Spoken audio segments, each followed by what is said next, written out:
For the 14th season of Real Housewives of New Jersey on Bravo, the drama was nothing short of spectacular.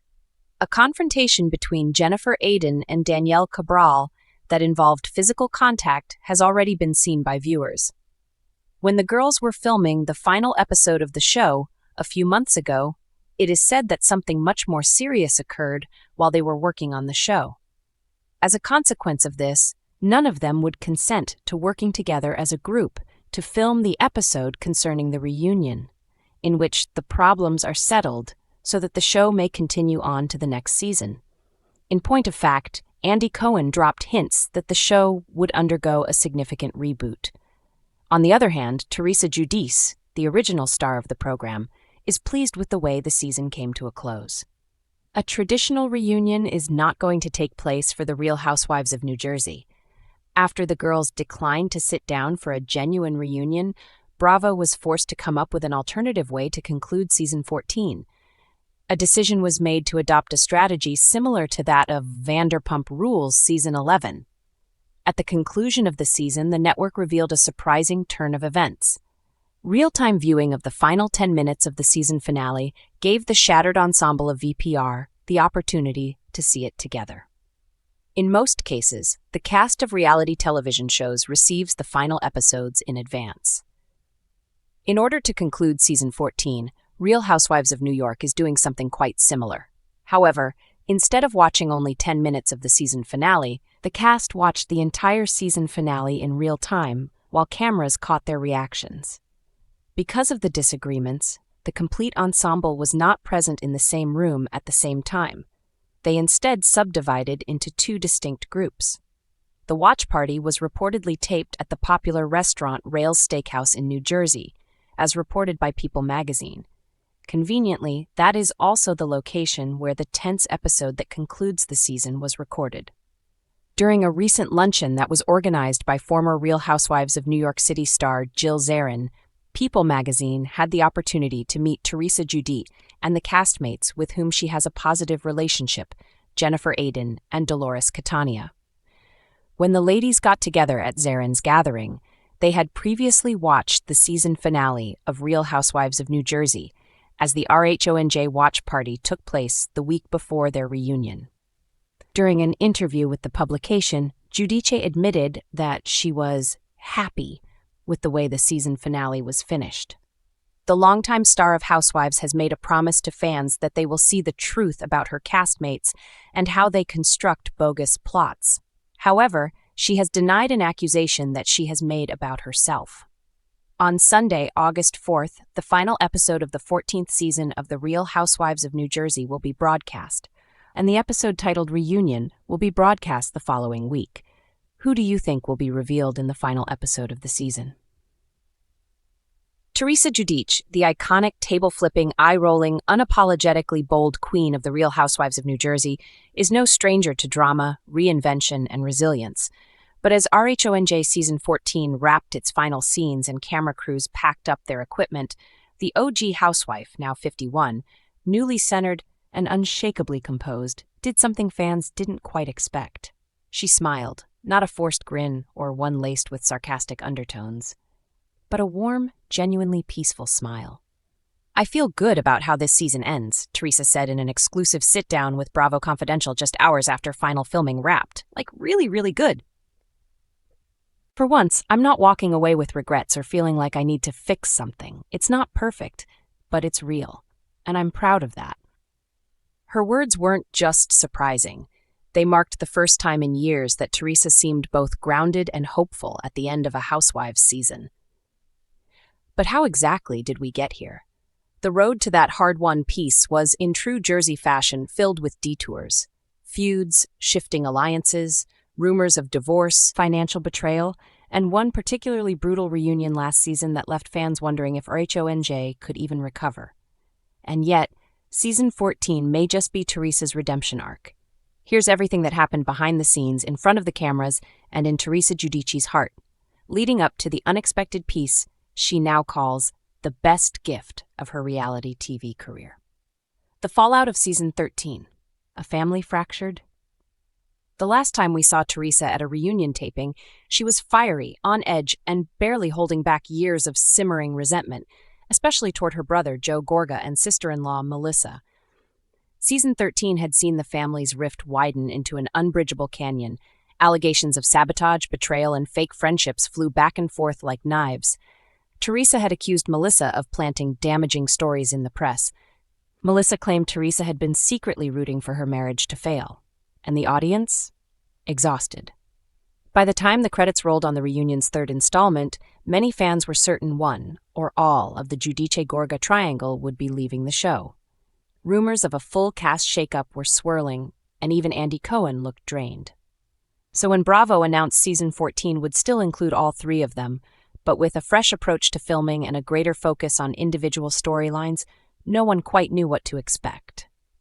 Teresa's season 14 reset or revenge? I went into this season saying, "No more screaming, no more crying," Teresa explained. I wasn't going to give anyone that power over me anymore. I have my girls, I have Louis, I have peace in my home. Why was I letting cameras take that away every year? In a major break from the typical Housewives formula, Teresa reportedly refused to engage in any one-on-one scenes with her brother or Melissa this season. And yet she remained central to the show, commanding attention not through chaos, but calm. Her storyline focused on her daughters, Gia, Gabriella, Melania, and Adriana, and their evolving futures, her deepening spirituality, and an unexpected pivot into the wellness space, launching a lifestyle brand centered around meditation, nutrition, and yes, namaste. Viewers who expected another season of screeching matches were instead greeted by a Teresa who started her mornings with green juice and gratitude journals.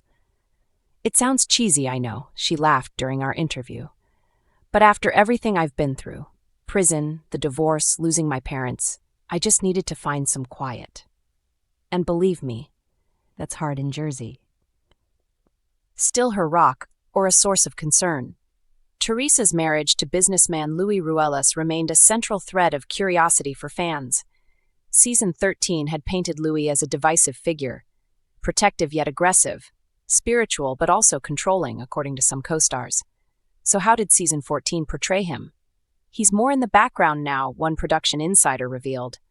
Teresa made it clear, this was going to be her journey, not Teresa and Louis versus the world. He respected that. But behind the scenes, there were whispers of tension. Several of Teresa's castmates, particularly Margaret Josephs and Dolores Catania, were said to be concerned about Teresa's financial entanglements with Louis. A few scenes filmed at a mediation retreat hinted at lingering anxiety over recent business deals and Louis's connections to controversial wellness figures. Still, Teresa doubled down on her loyalty.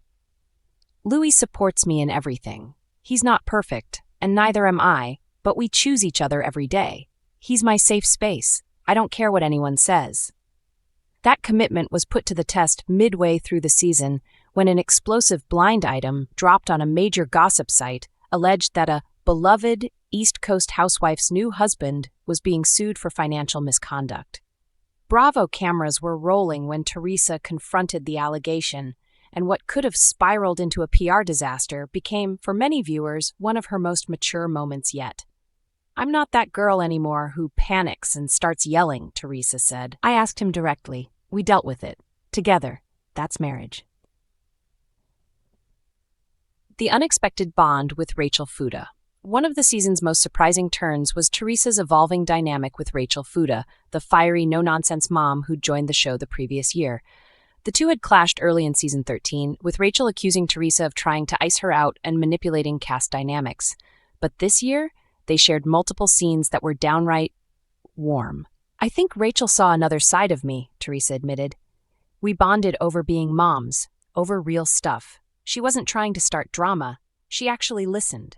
I respected that." In one particularly memorable episode, Teresa invited Rachel and her husband John to her home for a traditional Italian dinner. What began as an awkward sit-down ended with tears and heartfelt confessions.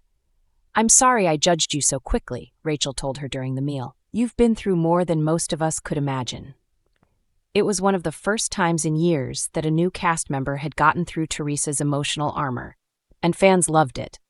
"I didn't see that coming," one Reddit user wrote, But the Teresa-Rachel friendship might be the most healing dynamic the show's had in years. The cast trip that changed everything.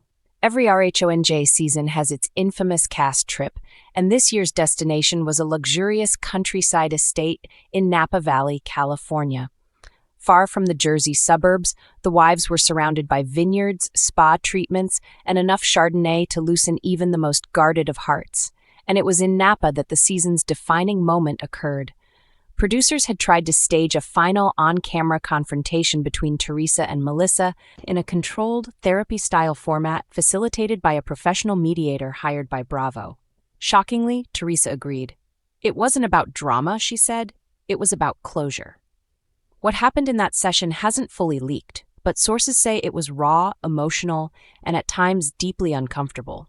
Melissa reportedly broke down in tears when recounting her early years in the family, feeling like an outsider, always proving herself. Teresa, in turn, confessed to feeling betrayed, especially during the lowest points of her life. But instead of yelling or storming out, the two women reached a truce, not a reconciliation, but something quieter. A line in the sand they both agreed not to cross. "Maybe we'll never be best friends," Teresa said on camera, "but I don't want hate in my heart anymore." Melissa nodded. Same. Dolores Catania, the true bridge. If anyone deserves credit for helping to soften the season's edges, it's Dolores Catania. A peacemaker by nature, Dolores reportedly played a major role behind the scenes in urging producers to dial down the toxicity and let organic storylines shine. "Dolores is the glue," Teresa said with a smile. "She's real. She'll tell you when you're wrong, but she'll also hold your hand through the mess." The two Jersey veterans shared some of the most heartfelt scenes of the season, especially when Dolores opened up about her own family struggles and health fears. At one point, Teresa said to her, "You always show up for people. It's time we show up for you." It was a side of Teresa rarely seen on camera, nurturing, protective, and present. A new Teresa, or just a temporary glow-up? Of course, some skeptics remain. "Teresa's trying a new angle because she knows fans were burning out," said one anonymous former castmate. "But give it a season or two. The claws always come out again." Teresa doesn't flinch when told about the criticism.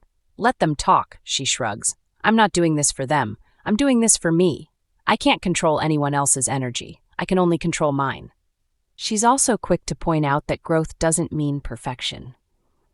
"I'm still me. If someone comes for my kids or my marriage, I'll still defend myself, but I don't need to scream to be heard anymore." What's next for the Queen of Jersey? As Bravo plans the reunion for season 14, likely to be more reflective than combative, Teresa is looking ahead. She's launching her own podcast this fall, tentatively titled Namaste Jersey, where she plans to dive into motherhood, healing, and life beyond the reality TV lens. She's also co-writing a new book with eldest daughter Gia, focusing on their parallel journeys from trauma to empowerment. But will she return for season 15? "I don't know," she says honestly. "If it continues to be about real growth and sisterhood, sure. But if it goes back to tearing women down, I'm out. I've done that show already." In a franchise built on explosive exits, shifting allegiances, and glittering chaos, Teresa Giudice remains a force, a woman who's both survived and defined the show for over a decade. Her presence shaped RHONJ, but her transformation may just save it. Season 14 won't be remembered for the most scandalous fights or the most viral moments. It'll be remembered for something rarer in the Bravo universe, a woman choosing peace over provocation.